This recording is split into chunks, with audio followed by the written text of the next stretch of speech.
Hi, we're out on our range today, and recently somebody sent me some Black Hills Honey Badger ammunition in caliber 44 special, asked me to test it, so we did. Well, somebody also sent me some Black Hills ammunition in caliber 40 Smith & Wesson. We have the 115 grain Honey Badger projectile and 180 grain jacketed hollow points. So we'll shoot these today, shoot them alongside some other types of 40 Smith & Wesson ammunition, see how they stack up. But let's start with a close-up view of what the 115 grain Honey Badger projectile looks like. So let's start with the discussion of accuracy.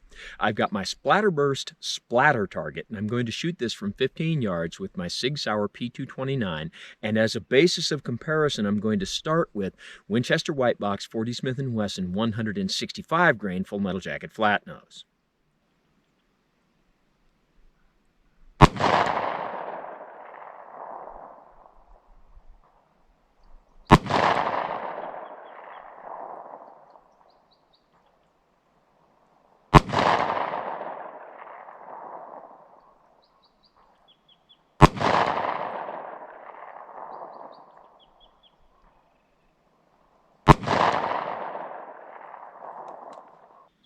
So we've got a fairly good group except for one flyer. That's just me, and yes, that is very annoying.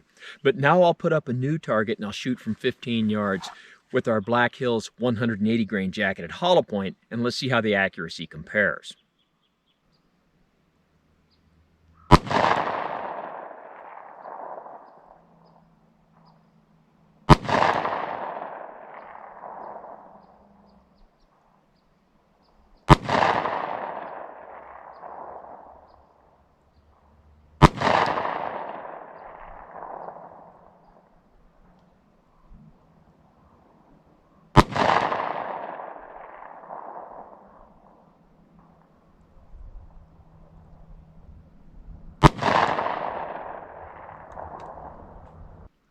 And we see that our group with the Black Hills 180 grain jacketed hollow point is pretty close to where the group was with the practice ammunition, and it's a pretty good group.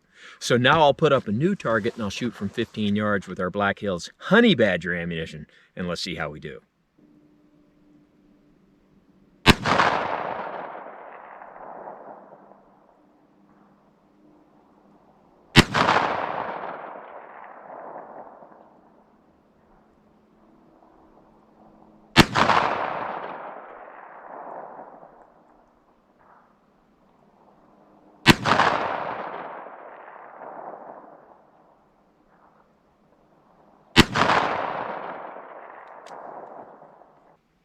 So with the Honey Badger ammunition, that's an impressive group.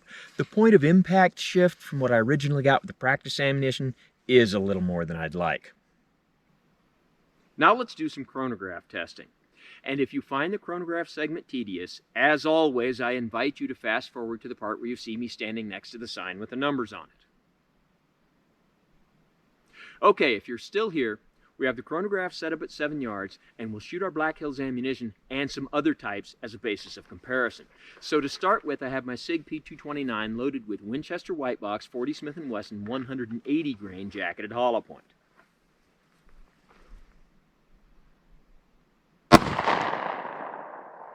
.987, 960, 952, 1017, 1003, and 979. Let's try another type of ammo. Now let's try Remington Golden Saber 40 Smith & Wesson 180 grain jacketed hollow point.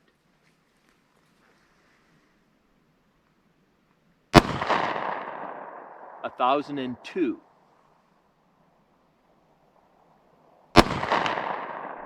955, 951, 969, 988,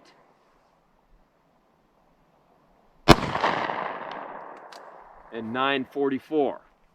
Now let's try our Black Hills ammo. And now our Black Hills 40 Smith & Wesson 180 grain jacketed hollow point.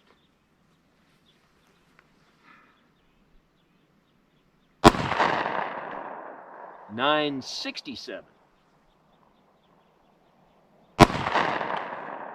$9.58.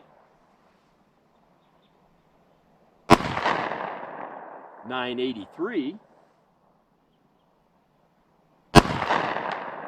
$9.74. $9.57.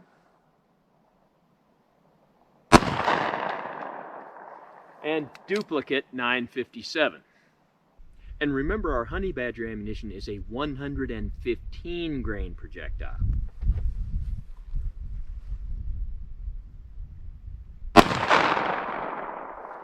$12.18 and a malfunction.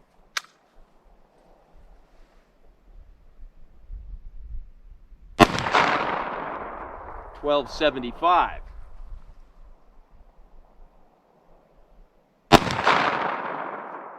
$12.95.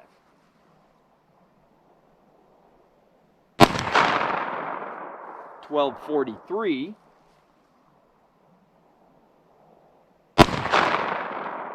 $12.34.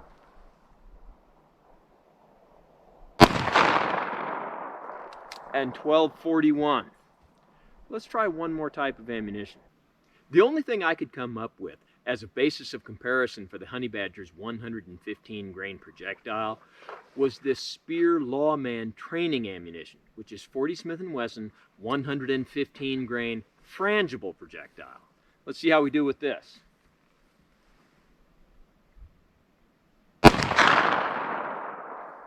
$13.86.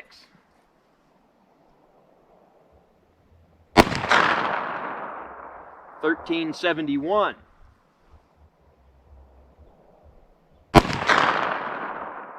$13.99.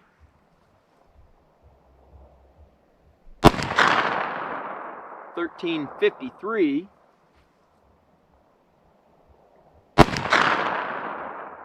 $14.23.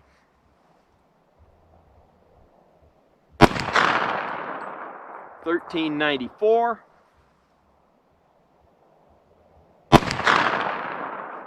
And $13.57. Let's go crunch the numbers. Well, I crunched the numbers, and here they are. And of course, this comes with the usual caveats that chronographs don't always agree with each other. Certain environmental factors like ambient temperature and elevation can affect chronograph results. When we get the same reading twice in a row, that's an indicator that the chronograph is malfunctioned, and we typically throw out that second reading. But in this case, where I see the chronograph giving me the indicator of duplicate, then that's okay. We can keep that second reading. And the music you may or may not hear is being generated by my neighbor's stereo about 400 meters away. Okay, with that, we see with our 180 grain jacketed hollow point projectiles, with the Winchester White Box, we've got a mean velocity of 983. With the Remington Golden Saber, 968. And with the Black Hills ammunition, 966. These are all within the variation of one round to the next, not enough difference to make a difference. So what we can see is that although our Black Hills ammunition is getting a velocity that isn't really impressive, it's not bad either. But when we go down to our 115 grain projectiles, we get a little bit different results. We see with our Black Hills Honey Badger ammunition a mean velocity of 1,251. But with our Speer Lawman ammunition, 1,383. That's 132 feet per second more. That is a lot more. But there's more to it than that. When you take these very light projectiles and you propel them at velocities that would be considered well outside the scope of typical for that caliber or that firearm, sometimes it can really cost you in terms of accuracy. Now, we saw that the group I got with the Honey Badger ammunition was very good. But if we propel this at that much more velocity, the 1383 we're getting with the Speer Lawman, is it going to cost us accuracy? Well, off camera, I shot a group with the Speer Lawman ammunition, and what we can see is, except for the one flyer, and that's just me, and yes, that is very annoying, the Speer Lawman ammunition held a very good group. So in this case, propelling it to even higher velocities didn't cost us anything. And so in terms of the 115 grain projectiles, our honey badger ammunition was just not that impressive. But as I've said so many times, all of these are just numbers on a page. How will this translate into effectiveness on the intended target? Let's put that to the test. To test the effectiveness of our ammunition, we're going to use the meat target. For those who haven't seen it before, the meat target is leather couch skin, followed by pork chop pectorals, pork ribs, a bag of oranges to simulate lung tissue, more pork ribs on the back, 4 layers of t-shirt on the front, 4 layers on the back, and the whole thing followed by the new and improved high-tech fleece bullet stop. And I'll shoot this from 7 yards with our SIG P229, which is loaded with our Winchester White Box 40 Smith & Wesson 180 grain jacketed hollow point.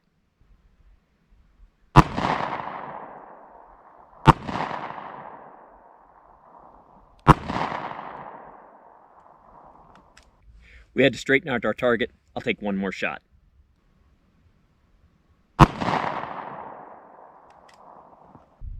So we see some really good damage to the ribs on the front of the target. A lot of tissue damage, and where projectiles hit ribs, shattered them.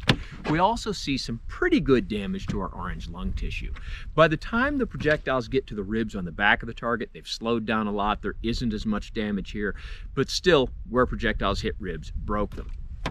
And as far as penetration, one of our projectiles was stopped by the t-shirt on the back of the target, one by the first layer of fleece, and 2 of them made it to about the 10th layer. Let's take a close-up look at these projectiles. And here's our 4 projectiles. A couple of them have mediocre expansion, a couple of them have very good expansion. And this is very typical of the performance we see from Winchester White Box. Now we have a new meat target set up, and I'll shoot this one from 7 yards with our Remington Golden Saber 180 grain jacketed hollow point.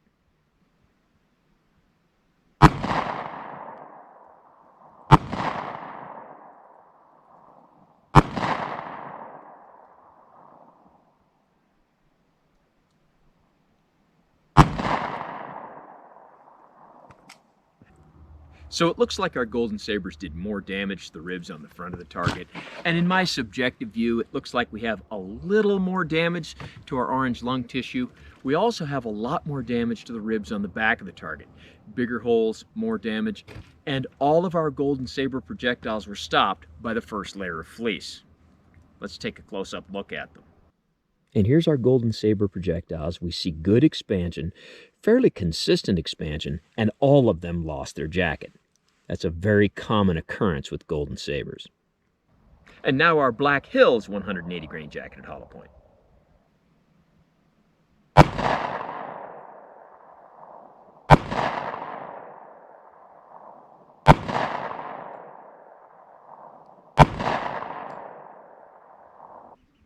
We have a lot of damage to the ribs on the front of the target, and where projectiles hit ribs, shattered them. We also mangled our orange lung tissue. Mangled, not mangoed. And the ribs on the back of the target, we see some pretty good damage here, and where projectiles hit ribs, shattered them. Also, all of these projectiles were stopped by the t-shirt on the back of the target or by the first or second layer of fleece.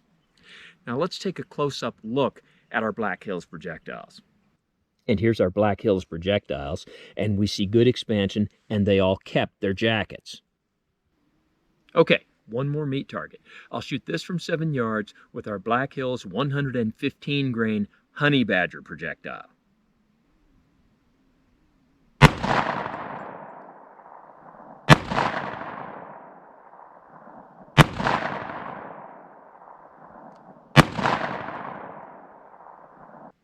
So we see some good damage to the ribs on the front of the target, where projectiles hit ribs, shattered them. We also see some really impressive damage to our orange lung tissue. As far as the ribs on the back of the target, we see some pretty good damage, and where projectiles hit ribs, broke them. Of our 4 projectiles, 1 was stopped by the t-shirt on the back of the target, and the other 3 were stopped by the first layer of fleece. Let's take a look at our honey badger projectiles now. And our honey badger projectiles have virtually no deformation. So the takeaways from all of this. Well, our Black Hills 180 grain jacketed hollow point had comparable velocities to other similar ammunitions. It also had a really good group, and that group was pretty close to the group I got with my practice ammunition. That's a big plus. The Black Hills 180 grain jacketed hollow point effectiveness on the meat target seemed to be quite good.